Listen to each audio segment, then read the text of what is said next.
Ladies and gentlemen, dear President Volodymyr Zelensky.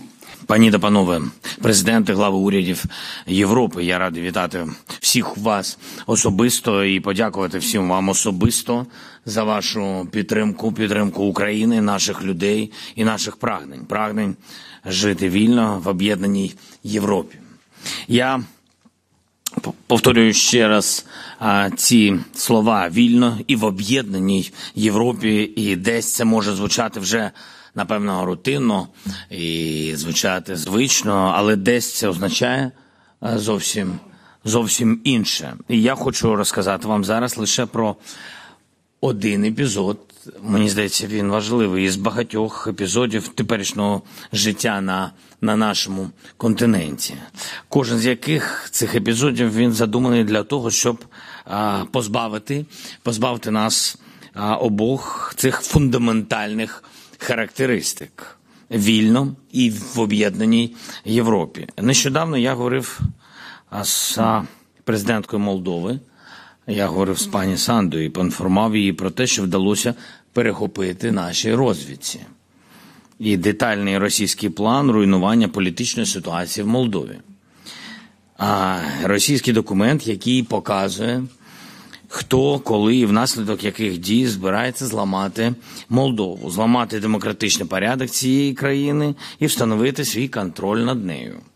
І жодної хвилини я не вагався, отримавши цей документ, і почувши про його походження, я негайно попередив про всі ці загрози, і попередив Молдову, щоб захистити. І кожен з вас так би зробив, і кожна з вас. І ми не знаємо, чи був в Москві відданий наказ діяти за цим планом. Ми не знаємо за цим планом проти Молдови, але ми побачили, що вони збираються робити. І ми впізнали у цьому саме те, що вони вже намагались робити проти України, проти інших держав, зокрема в Європі.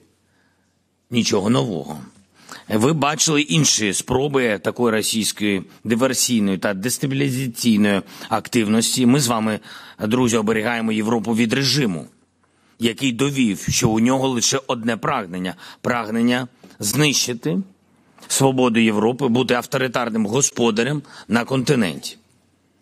Так, для цього режиму наш з вами спільний європейський дім – це лише простір, лише територія з ресурсами і надбаннями, яку нібито можна загарбати або іншим чином поставити, я б сказав, під контроль, щоб вони панували і де хочуть, і грабували або експлуатували, що хочуть. Агресія – свідоме знущання з народів чи штучно спровоковані кризи, удари російської авіації чи удари російської дезінформації, російські політики чи диверсанти, російські брудні гроші, корупційні впливи, намагання зламати політичну чи економічну ситуацію, атаки ракетами, кібератаками. Чи не забагато цього? Росія має абсолютно різний інструментарій, і цей інструментарій не лише проти України, Молдови, країн Балтії, Польщі чи інших тих, хто має сусідство з Росією. Ми бачили це, зокрема, і на Балканах, і, на жаль, ми знову можемо це побачити в будь-який момент в будь-якому регіоні Європи, якщо комусь там в Москві захочеться, просто, знов-таки повторюю, просто захочеться скласти черговий протизаконний насильницький або загарбницький план. План нової агресії, гібридної чи прямої. І чи завжди будемо встигати захищатися? І це моє питання. І нам усім потрібна швидкість в ухваленні рішень і надійність. Шановні колеги, тут у Брюсселі, загалом в Європейському Союзі, кожен може відчути вагу двох особистостей. Кожен може зрозуміти, чому усіма так поважаються Робер Шуман і Жан Моне. І, зокрема, їхнє лідерство творило для нас теперішню нашу з вами свободу і дозволило саме Європі стати такою об'єднаною, як про це дуже довго мріяли. Зараз нашій з вами свободі та об'єднаності потрібно додати один компонент, без якого все інше крихке. І цей компонент безпека. І якщо саме зараз вдасться дати Європі таку потрібну безпеку і гарантувати її надійність та довготривалість цієї безпеки, то ваші прізвища, колеги, будуть в історії Європи поруч з прізвищами Шуман і Моне.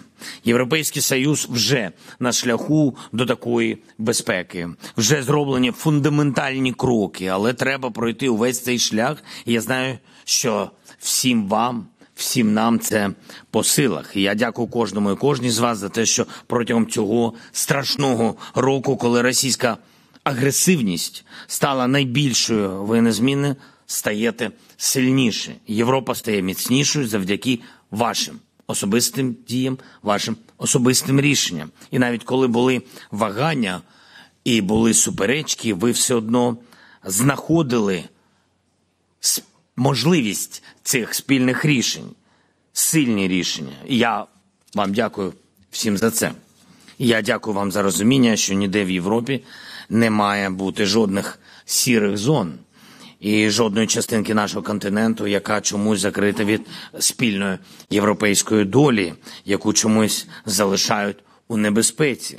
Курс на подальше європейське об'єднання – це фундаментальний безпековий курс.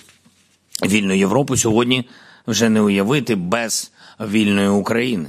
Я дякую вам за те, що ми спільно підготували здобуття Україною статусу кандидата на вступ в Євросоюз. Я дякую вам за те, що ми спільно готуємо позитивну оцінку нашої трансформації на шляху до Євросоюзу. Я дякую вам за те, що відкриття вже цього року переговорів щодо членства для України в Євросоюзі стане ще однією сильною опорою нашої з вами спільної безпеки.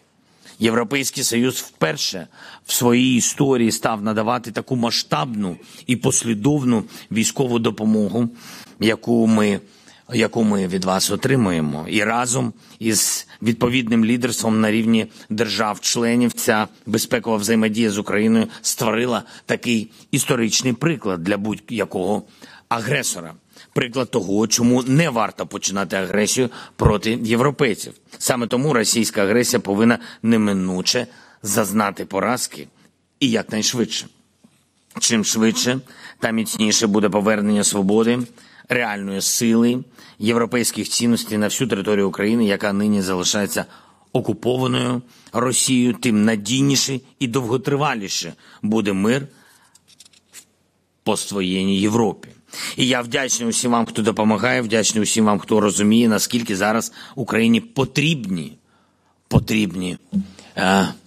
такі можливості, потрібні артилерійські гармати, снаряди до них, сучасні танки, далекобійні ракети, сучасна авіація. Я вдячний усім вам, хто надає таку збройну допомогу. Ми маємо посилювати динаміку нашої співпраці потужніше, ніж агресор може мобілізувати свій потенціал. Я вдячний кожному народу Європи, який відчуває, що український народ та героїчні українські воїни на передовій за відповідної підтримки дійсно здатні знищити терор, який несе Росія, і будь-яку агресивність, будь-які агресивні дії проти людей і проти Європи. Я вдячний вам за економічну і за енергетичну солідарність, за те, що ви допомагаєте нам зберігати фінансову, зберігати соціальну стабільність в Україні і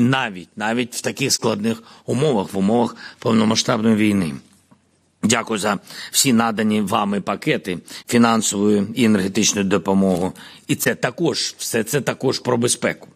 І про безпеку не лише нашого народу, про безпеку всієї європейської спільноти. Нарешті російські енергоносії більше ніколи не будуть зброєю проти Європи. Нарешті всі в Європі побачили, як насправді Росія ставиться до європейців і до енергетичної системи в цілому на континенті, і до наших ринків, до наших фінансів. Все це для Кремля просто можливості. Але, на жаль, можливості воювати. І я дякую за рішучість в поступовому позбавленню Кремля таких можливостей, агресивних можливостей. Дякую вам за санкційні пакети, які вже набули чинності, але чи достатньо вони обмежили російський агресивний потенціал? Це шлях, який треба пройти повністю. Ми ж можемо аналізувати, як ці санкції діють, щоб у них не було ані можливості, ані бажання витрачати зусилля на дестабілізацію будь-якої країни в Європі чи ще десь, чи на провокування будь-яких криз, будь-яких енергетичних, міграційних. Ви свідки з зерном, те, що у нас відбувається, тобто це продовольчі кризи, радіаційні тощо. Вдумайтесь, просто вдумайтесь, будь ласка, у це. Росія створила в Європі загрозу радіаційної катастрофи, а російська атомна галузь досі вільна від глобальних санкцій. Хіба це нормально? Вважаю, ні. Є кроки, які ще мають бути зроблені, приміром, застосування санкцій проти усієї ракетної та дронової індустрії Росії, відповідної частини IT-сектору держави-терориста, адже російський ракетний і дронний терор буде залишатися загрозою. І поки просто не буде знищено джерело цієї загрози. Я вірю, що є у вас, є в Європі така рішучість. І останнє, те, без чого неможлива така Європа, яку ми з вами захищаємо, справедливість. Неможливо без справедливості просто жити. І ти не бачиш в цьому ніякого майбутнього. Має бути трибунал. Трибунал проти Росії за цю агресію, має бути компенсаційний механізм за усі збитки, завдані російським терором. Має бути справедлива відповідальність для російських терористів за все, що вони наробили. Від знищення малайзійського Боїнгу у небі над Донбасом ще в 2014 році до кожного іншого прояву цього страшного терору. І тисячі жертв російського терору і пам'ять тисяч наших воїнів, які поклали своє життя, долаючи цей терор, просто вимагають справедливості. І це справедливо. Коли вона буде, це буде ще одна частина безпекового фундаменту мирної Європи. Шановні колеги, все, про що я казав сьогодні, є пунктами нашої формули миру або прямо кореспондуються з ними. Україна ніколи не прагнула війни і ніколи не прагнула цієї війни і будь-якої війни. Україна ніколи не провокувала і завжди намагалась зберігати мир. І ви це дуже добре знаєте. Історія це дуже добре знає. І ви знаєте, який потенціал у нашій формулі і найголовніше у нашій з вами єдності. Великий потенціал. Я закликаю вас реалізувати цей потенціал наповну. Європа є вільною, Європа буде вільною, Європа є об'єднаною. Я впевнений, що треба зробити все, щоб Європа і була об'єднаною за незалежною країною, з незалежною Молдовою. Я впевнений, з незалежною Грузією, з незалежними державами і Балтії, Польщею і усіма державами і іншими членами нашої сучасної Європи. Ми маємо гарантувати всім державам Європи безпеку. Я дуже дякую за увагу. Слава Україні! Дякую. Дуже дякую вам.